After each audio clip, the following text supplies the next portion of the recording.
Hi అండి. Hi అండి. మీ name ఏంటి? ప్రవీణ్ అండి. ఓకే. రాజమౌళి గారి ఫ్రెండ్ది ఒక ఇష్యూ నడుస్తుందండి, అది మీరు విన్నారా? విన్నా అండి, చూశాను టీవీలో, ఆయన లైవ్లో కూడా చెప్పడం జరుగుతుంది, చూశాను. దాని గురించి మీకు ఏమనిపించింది? నిజాలు ఏమనిపిస్తుంది మీకు? అది నిజాలు అనేది వాళ్ళ క్లోజ్ ఫ్రెండ్ కాబట్టి అది వాళ్ళకే, అంటే వాళ్ళ పర్సనల్ లైఫ్ కాబట్టి అది మనం ఏం మాట్లాడడానికి లేదండి. అందుకని ఎందుకంటే వాళ్ళు పొలిటీషియన్స్ కాదు కదండి. పొలిటీషియన్స్ అయితే పబ్లిక్ డొమైన్లో ఉంటారు కాబట్టి వాళ్ళ గురించి మనం ఏం మాట్లాడినా పెద్ద కాంట్రవర్సిటీ కాదు. ఎందుకంటే వాళ్ళు పబ్లిక్ డొమైన్లో లేరు కాబట్టి, వాళ్ళు పర్సనల్ లైఫ్లో ఉన్నారు కాబట్టి, అలాంటి వాళ్ళ వ్యక్తుల గురించి అతను కూడా మళ్ళీ ఇండస్ట్రీలో చాలా స్టార్ డైరెక్టర్ కాబట్టి అలాంటి వ్యక్తుల గురించి మాట్లాడడం అనేది అయితే సంస్కారం కాదని నేను అనుకుంటున్నాను. అదేనండి, ఇప్పుడు నార్మల్గా ఒక పెద్ద డైరెక్టర్ మీద ఎవరైనా ఒకటి మాట్లాడాలంటే ఏదైనా మనం చూసి నిజం ఉంటే కూడా ఆచితూచి మాట్లాడదాం. బట్ అలాంటి వ్యక్తి గురించి ఒక పర్సన్ వచ్చేసి ఇలా మాట్లాడాడంటే దాని గురించి మీరు ఏం చెప్తారు?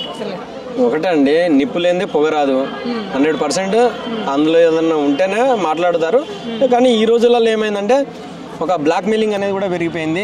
ఒక ప్రముఖమైన వ్యక్తులను టార్గెట్ చేయడం, వాళ్ళని బ్లాక్మెయిల్ చేయడం అనేది ఒకటి కూడా పెరిగిపోయింది. కాబట్టి అందులో నిజాలు అనేది ఏంటంటే అది వాళ్ళ అంటే వాళ్ళు ఇప్పుడు పోలీసు వాళ్ళు ఇప్పుడు ఒక కంప్లైంట్ ఇచ్చే ఉంటే పోలీసు వాళ్ళు కానీ దానికి సంబంధించిన వాళ్ళు విచారణ చేస్తే బాగుంటుందని నేను అనుకుంటున్నాను. ఎందుకంటే ఒక వ్యక్తులపైన ఎలిగేషన్ చేయడం అనేది అది ఒక మంచి పద్ధతి కాదని నేను అనుకుంటున్నాను.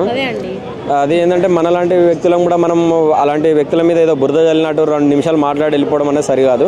అది ఏదున్నా అది వాళ్ళ పర్సనల్ ఇష్యూ కాబట్టి వాళ్ళ భార్య కానీ వాళ్ళు కానీ ఒకసారి కూర్చొని మాట్లాడుకుంటే మంచిదని నేను అనుకుంటున్నాను. ఎందుకంటే ఒక మంచి డైరెక్టర్ మీద ఒక మచ్చ అనేది రావడం అనేది చాలా బాధాకరం. అతను కూడా ఒక వివరణ ఇస్తే బాగుంటుంది. ఒక ప్రెస్ మీట్ పెట్టి అసలు ఏం జరిగింది, ఎట్లా జరిగింది ఏంటి అనేది వాళ్ళు మాత్రమే ప్రెస్ మీట్ పెట్టి దానికి వివరణ ఇస్తే బాగుంటుందని నేను అనుకుంటున్నాను. అతను ఫేమ్ అవ్వడం కోసం ఇదంతా చేస్తున్నారని కొందరు అంటున్నారు. అదే చెప్తున్నా కదండి, ఈ రోజులలో ఏమవుతుందంటే బ్లాక్ మెయిలింగ్ కానీ వాళ్ళ ఫేమస్ కోసం చాలామంది చాలా రకాలుగా ఎలిగేషన్స్ అనేవి చేస్తున్నారు. సో అది ఏది ఉన్నప్పటికీ కూడా అది రాజమౌళి గారే వివరణిస్తే బాగుంటుంది. ఎందుకంటే ఇది నార్మల్గా కూడా ట్రోల్ కావడం లేదు, విపరీతంగా ట్రోల్ అవుతుంది. ఏపీ తెలుగు రాష్ట్రాల్లో కూడా ఇలాంటి పెద్దగా ట్రోల్ అవుతున్నప్పుడు రాజమౌళి గారు కూడా స్పందించి దీన్ని వివరణిస్తే బాగుంటుందని నేను అనుకుంటున్నాను. ఇలాంటి వాటి వల్ల ఎస్ఎస్ఎంబి సినిమాకి ఏమైనా ప్రాబ్లం అవ్వచ్చా? డెఫినెట్గా అండి, సినిమాకి ఏం ప్రాబ్లం ఉండదు. ఎందుకనంటే సినిమా పరంగా చూస్తేనే బాగుంటుంది.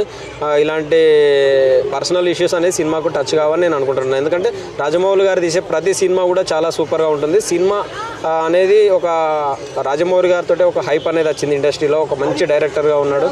సో డెఫినెట్గా ఎస్ఎస్ఎంబి సినిమా కూడా చాలా బాగుంటుంది. మహేష్ బాబు గారు కూడా మంచి స్టార్ హీరో కాబట్టి అలాంటి ప్రొడక్షన్లో కూడా వస్తుంది కాబట్టి చాలా బాగుంటుందని మేము అనుకుంటాను. ఎలాంటి అడ్డంకులు అనేవి ఏముండవు, ఎందుకంటే అది వాళ్ళ పర్సనల్ ఇష్యూస్ కాబట్టి ఏదున్నా పర్సనల్గానే సాల్వ్ చేసుకుంటే బాగుంటుందని నేను అనుకుంటాను. పర్సనల్ వేరు, ప్రొఫెషనల్ వేరు. ఎందుకంటే అలాగే చూడాలి. తప్పకుండా. థ్యాంక్ యూ అండి. Thank you so much.